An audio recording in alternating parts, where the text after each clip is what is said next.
صاحب یہاں کوئی اپنا گھوڑا، عورت اور زمین نہیں چھوڑتا۔ یہ الفاظ پنجاب کی دھرتی کے اس شیر دل سپوت کے ہیں جس نے 1857 کی جنگ آزادی میں پنجابیوں کے نام پر مزاحمت کی ایسی تاریخ رقم کی کہ رہتی دنیا تک جس کا نام تاریخ میں جگمگاتا رہے گا۔ آج کی یہ کہانی اپنی دھرتی سے عشق کا دستور اور مٹی سے وفا رقم کرنے والے بظاہر بوڑھے مگر شیر جیسا حوصلہ رکھنے والے رائے احمد کھرل کی ہے۔ رائے احمد 1776 کو ساندل بار کے علاقے گوگیرا کے ایک گاؤں جھامرا میں پیدا ہوئے۔ زندگی تو سرداری کی پگ تلے ہی گزری مگر اختتام ایسا ہوا کہ نیلی بار کے اس علاقے اور کھرل قبیلے کا نام ہمیشہ کے لیے امر کر گئے۔ 1857 کی جنگ آزادی کے شعلوں نے جب دلی اور میرٹھ کو اپنی لپیٹ میں لیا تو پنجاب میں بھی اس جنگ کی تپش محسوس کی گئی اور جگہ جگہ بغاوت کے آثار دکھائی دینے لگے۔ ساندل بار کے اس علاقے جہاں آج فیصل آباد، اوکاڑا، ساہیوال اور جنگ وغیرہ کا علاقہ ہے، یہ ملتان چھاؤنی کے زیر اثر۔ ساندل بار کے علاقے گوگیرا میں اس وقت برکلے ایکسٹرا اسسٹنٹ کمشنر تھا۔ جنگ آزادی کے وقت برکلے نے جب علاقے کے معتبر سرداروں کو طلب کیا تو راوی کے اس پار سے احمد خان کھرل اور سارق خان برکلے کو ملے۔ انگریز افسر نے بغاوت سے نبٹنے کے لیے گھوڑے اور جوان مانگے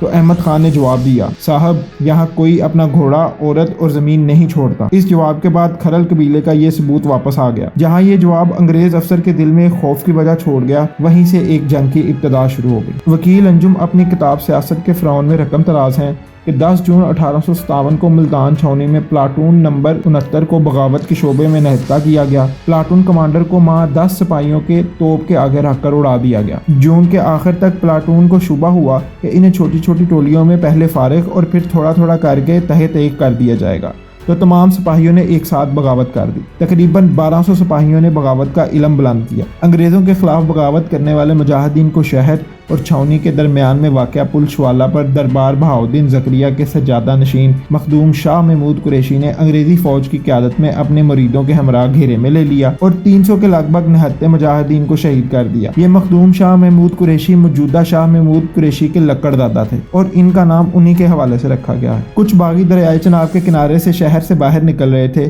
انہیں دربار شیر شاہ کے سجادہ نشین مخدوم شاہ علی محمد نے اپنے مریدوں کے ہمراہ گھیرے میں لیا اور ان کا قتل عام کیا۔ مجاہدین اس قتل عام سے بچنے کے لیے دریا میں چھلانگیں لگانے لگے۔ کچھ لوگ تو دریا میں ڈوب کر جاں بحق ہو گئے اور کچھ دریا پار کرنے میں کامیاب ہو گئے۔ پار پہنچ جانے والوں کو سید سلطان احمد بخاری کے سجادہ نشین دیوان آف جلال پور پیرا والا نے اپنے مریدوں کی مدد سے شہید کر دیا۔ جلال پور پیرا والا کے دیوان عاشق بخاری انہی کی اولاد میں۔ مجاہدین کی ایک ٹولی شمال میں حویلی کورنگا کی طرف نکل گئی، جسے مہر شاہ آف حویلی کورنگا نے اپنے مریدوں اور لنگڑیال، ہراج، سرگانہ اور ترگڑ سرداروں کے ہمراہ چن چن کر شہید کر دیا۔ مہر شاہ آف حویلی کورنگا سید فخر امام کے پردادا کا سگا بھائی۔ اسے اس قتل عام میں مجاہد شہید کرنے پر 20 روپے نقد یا 1 مربع زمین عطا کی گئی۔ مخدوم شاہ محمود قریشی کو 1857 کی جنگ آزادی کچلنے میں انگریزوں کی مدد کے عوض 3000 روپے نقد جاگیر، سالانہ معاوضہ مبلغ 1780 روپے اور 8 چہار بطور معافی دعام عطا ہوئی۔ مزید یہ کہ 1860 میں وائسرائے ہند نے بیگی والا باغ عطا کیا۔ مخدوم آف شیر شاہ مخدوم شاہ علی محمد کو دریائے چناب کے کنارے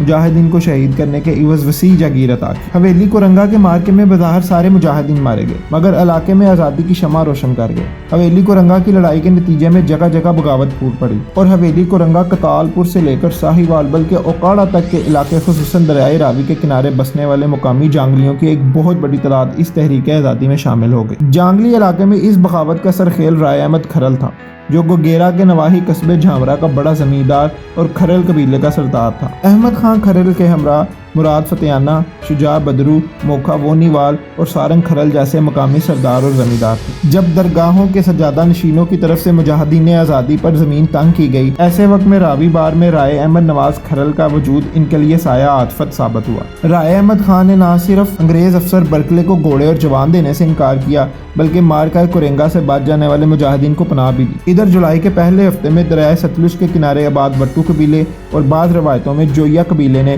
انگریز سرکار کو لگان ادا کرنے سے انکار کر دیا تو انگریز نے ان پر چڑھائی کر دی، ان کے مال مویشی ہانک کر لے گئے اور بستیوں کو آگ لگا دی۔ اس دوران میں گوگیرا کے بہت سے خاندان قید کر لیے گئے۔ انگریز کے اس اقدام کی خبر جب رائے احمد خان کھرل کو پہنچی تو ان کا خون کھول اٹھا۔ انہوں نے جیل توڑنے کا فیصلہ کیا۔ گوگیرا بنگلہ کی جیل میں کھرل سردار کے مجاہدین بھی قید تھے۔